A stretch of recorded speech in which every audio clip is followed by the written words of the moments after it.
from the Lakeside Newsroom of the Henrico Citizen, your hometown news source since 2001. This is the Henrico News Minute with publisher Tom Lapis. 3 Henrico transportation projects are recommended for state funding, but one major one is not. And a sci-fi festival returns to Henrico this weekend. We'll tell you about those stories and others in today's Henrico News Minute. It's Thursday, April 24th, 2025. We're going up to a high of 82 today under partly sunny skies. The News Minute is brought to you today by Wind Chime Properties. And now for the news. Well, state transportation officials are recommending funding for 3 transportation projects in Henrico as part of the state's biennial Smart Scale program, but they have declined to recommend funds for a costly series of interstate improvements in Short Pump, for which the county also had sought money. The recommended funding for Henrico projects, which still must be formally approved by the Commonwealth Transportation Board, includes about $27 million to completely fund an interchange improvement at Mechanicsville Turnpike and I-64 at the Henrico-Richmond line, about $25 million toward a $27.5 million project to build a shared use path along a 2-mile stretch of Mechanicsville Turnpike between Laburnum Avenue and the Richmond line, and a little more than $10 million toward a $12 million project that will enhance the intersection of West Broad Street and Glenside Drive, including the construction of sidewalks to make the area safer for pedestrians. The projects approved for Smart Scale funding typically are added to the 5th and 6th years of the CTB's rolling 6-year capital improvement program. That means it could be more than 4 years or so before money's allocated for any of those 3 Henrico projects. Occasionally, though, projects are put on an expedited time frame. Among the 9 Henrico projects that were not recommended for funding, a series of enhancements along the I-64 corridor in Short Pump, for which the Richmond Regional Transportation Planning Organization sought $247.2 million toward the $372.2 million effort. Henrico is planning a new interchange at I-64 and North Gayton Road, as well as a restructuring of the I-64 West Broad Street interchange in Short Pump, about 3 miles to the east.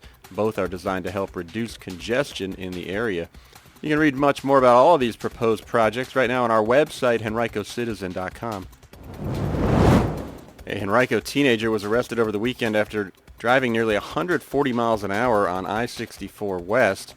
According to the New Kent Sheriff's Office, on Sunday night, 19-year-old Christopher James William Carroll drove past a deputy stationed near the West Point exit at 137 miles an hour.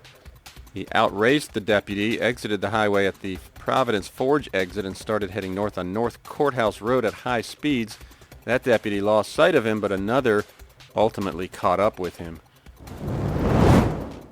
The largest fan-run science fiction and fantasy convention in Virginia returns tomorrow to the Virginia Crossings Hotel in Glen Allen. RavenCon 2025 will run Friday, Saturday, and Sunday, and will feature more than 300 hours of programming, including author signings, expert panels, workshops, reading, concerts, and more.